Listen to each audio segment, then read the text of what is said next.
پاکستان تحریک انصاف کے سرن سائڈ پہ اور سم ویلی سے وہ لوگ جو ہیں وہ اعظم خان سوادی صاحب کے ساتھ دے رہے ہیں, وہ اعظم خان سوادی کی اسٹیٹمنٹ کے ساتھ کھڑے ہیں, اور اس سائڈ پہ اسپیکر صاحب کے جو لوگ ہیں جس میں ایم پی ایز اور انصاف یوتھ ونگ اور آئی ایس ایف کے لوگ ہیں.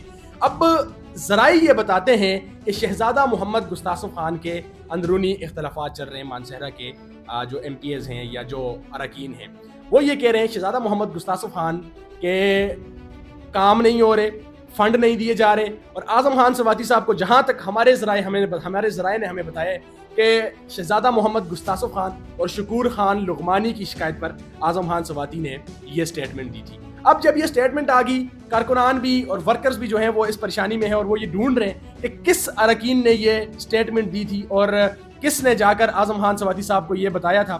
اب اعظم خان سوادی صاحب کی سٹیٹمنٹ کے بعد پاکستان تحریک انصاف کے نائب صدر صوبائی نائب صدر کمال سلیم خان نے بھی بڑا سخت لہجہ استعمال کیا اور بڑے غصے میں تھے اس دن. وہ ثوابی جلسے میں جانے سے قبل انہوں نے کہا کہ جی جو ہمیں کرپٹ کہتا ہے اس کا باپ کرپٹ ہوگا, اور جس کھلے انداز میں انہوں نے بولا اس سے لگ نہیں رہا تھا کہ وہ کسی کرپشن میں ملوث ہے, کیونکہ جو چور ہوتا ہے وہ اس طرح انکوائریوں کے مطالبے نہیں کرتا ہے. اب اس کے بعد اعظم سوادی صاحب منظر عام سے غائب ہیں, 8 فروری والے جلسے میں بھی نظر نہیں آئے, انہوں نے اپنی جگہ پر اپنے بیٹے کو بھیجا ہے. اعظم سوادی صاحب مشہور زمانہ ہیں, کوئی بھی بات اس طرح کی کر دیتے ہیں جس کا نہ کوئی پاؤں نہ کوئی سر. اب اعظم سوادی صاحب کو چاہیے تھا کہ ورکرز کو آپ نے آگ بگولا کر دیا, ورکرز کو پریشان کر دیا, تو آ کر ورکرز کو کم از کم آپ کلیریفائی تو کریں, آپ ان کو کوئی ثبوت تو پرووائڈ کریں کون سا اراکین جو ہے وہ کرپشن میں ملوث ہے. اعظم خان سوادی صاحب نے یہ ایک سٹیٹمنٹ دی ہے, اس کے بعد سے اعظم خان سوادی صاحب منظر عام سے غائب ہیں, اور کہا جا رہا ہے کہ بہت جلد یہ جتنے بھی اراکین ہیں یہ آپس میں بیٹھ کے جرگہ کر کے اعظم خان سوادی صاحب کے جو ان کے ذہن میں جو باتیں چل رہی ہیں اس کو دور کریں گے. اعظم خان سوادی صاحب کی سٹیٹمنٹ کے بعد جو جتنے بھی مانسہرہ سے سینئر جو ہیں وہ رہنما پاکستان تحریک انصاف تھے اور اس کے علاوہ جو نوجوان تھے انہوں نے اعظم سوادی صاحب کی مخالفت کر رہی ہے. کل پریس کلب مانسہرہ میں انصاف یوتھ ونگ کے جو صوبائی ضلعی صدر ہیں جناب شبیر شاہ صاحب اور ان کے ساتھ انصاف یوتھ ونگ کے دیگر لوگ بیٹھے ہوئے تھے, اور انہوں نے اعظم خان سوادی صاحب پر بے تحاشا الزامات لگائے.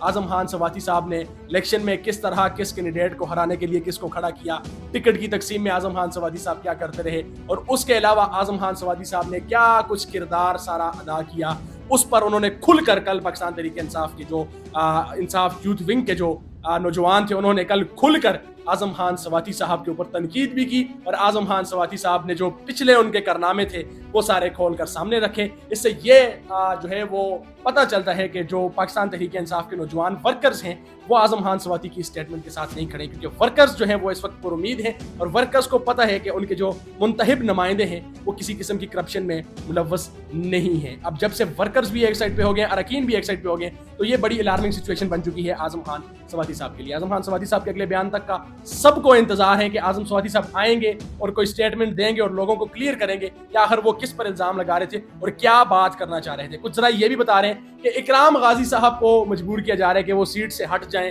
اور وہاں پہ اس سیٹ پہ دوبارہ الیکشن ہو, اور اعظم سوادی صاحب خود الیکشن لڑنا چاہتے ہیں. اس طرح کی خبریں بھی چل رہی ہیں. اب دیکھیں اس چیز کا کیا بنتا ہے, لیکن اب فی الحال تمام ورکرز اعظم سوادی صاحب کے رسپانس کا انتظار کر رہے ہیں. اب آئیں وہ فردر کوئی رسپانس دیں تو اس کے بعد اس پر کوئی بات ہوگی. اس وقت پاکستان تحریک انصاف کے جو کارکن ہیں مانسہرہ میں وہ بہت زیادہ پریشان ہیں. یہ رہی تو ان کی بات. اچھا, کچھ لوگ ہم سے گلہ کر رہے تھے کہ آپ جو ہیں وہ صرف تحریک انصاف کی رپورٹنگ کر رہے ہیں, تحریک انصاف پر بات کر رہے ہیں. دیکھیں, خبر ہمارا کام ہے آپ تک پہنچانا, ہمارا کام ہے رپورٹ کرنا. واقعہ کیا ہو رہا ہے آپ کے ضلع میں, آپ کے علاقے میں چل کیا رہا ہے, اس چیز کی رپورٹ کرنا ہمارا کام بنتا ہے. اب آپ مجھے بتا رہے پچھلے 2 مہینوں سے مانسہرہ بالا کوٹ میں نون لیگ کی کیا کوئی ایکٹیویٹی ہے جو ہم آپ کے ساتھ شیئر کریں, جس کو ہم کوریج دیں, جس کے اوپر ہم اپنا کوئی ویلاگ کریں, جس کے اوپر ہم کوئی رپورٹ شیئر کریں.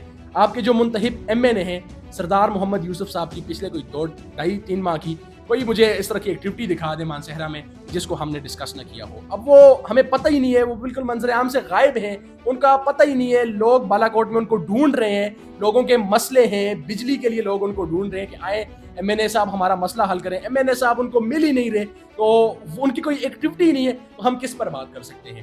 پھر ہم یہی بات کر سکتے ہیں کہ ایم این اے صاحب علاقے میں تشریف لائیں, لوگ آپ کا انتظار کر رہے ہیں, لوگوں کے مسئلے ہیں. سکی کناری ڈیم میں لوگوں کی بھرتیاں ہیں رکی ہوئی ہیں.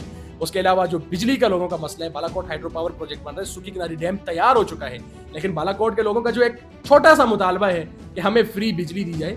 ایم این اے صاحب خدا کا واسطہ آئیں, لوگوں میں بیٹھے, لوگوں کے مسائل سنیں.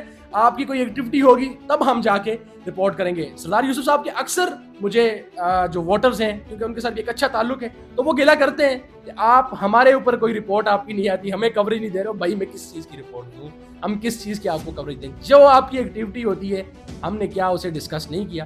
مجھے کوئی ہمارا یہ جو چینل ہے آپ کا چینل ہے یہ ہمارا نہیں ہے, ہمارے علاقے کا چینل ہے. انصاف پاکستان پر نون لیگ چاہے پیپلز پارٹی ہے چاہے پی ٹی آئی ہے, کوئی کسی کا ایسا مجھے بتا دیں جس کو ہم نے کوریج نہ دی ہو, جس کے ساتھ ہم نے جو ہے وہ مکمل تعاون نہ کیا ہو, جس کی بات کو ہم نے لوگوں تک نہ پہنچایا ہو, تو ہم آپ کے پھر جو ہے وہ حجرے میں اگر ہم اس میں جو ہے وہ کامیاب نہیں ہوئے ہیں. مجھے امید ہے کہ آپ کو تھوڑی بہت جو آپ کے ذہن میں کنفیوژن تھی وہ کلیئر ہو گئی ہوگی. انشاءاللہ آپ سے ملاقات ہوگی نیکسٹ ویلوگ میں. تب تک کے لیے فہد سجاد کو اجازت دیں اور دیکھتے رہیں انصاف پاکستان. دعاؤں میں یاد رکھیے گا. اللہ نگہبان.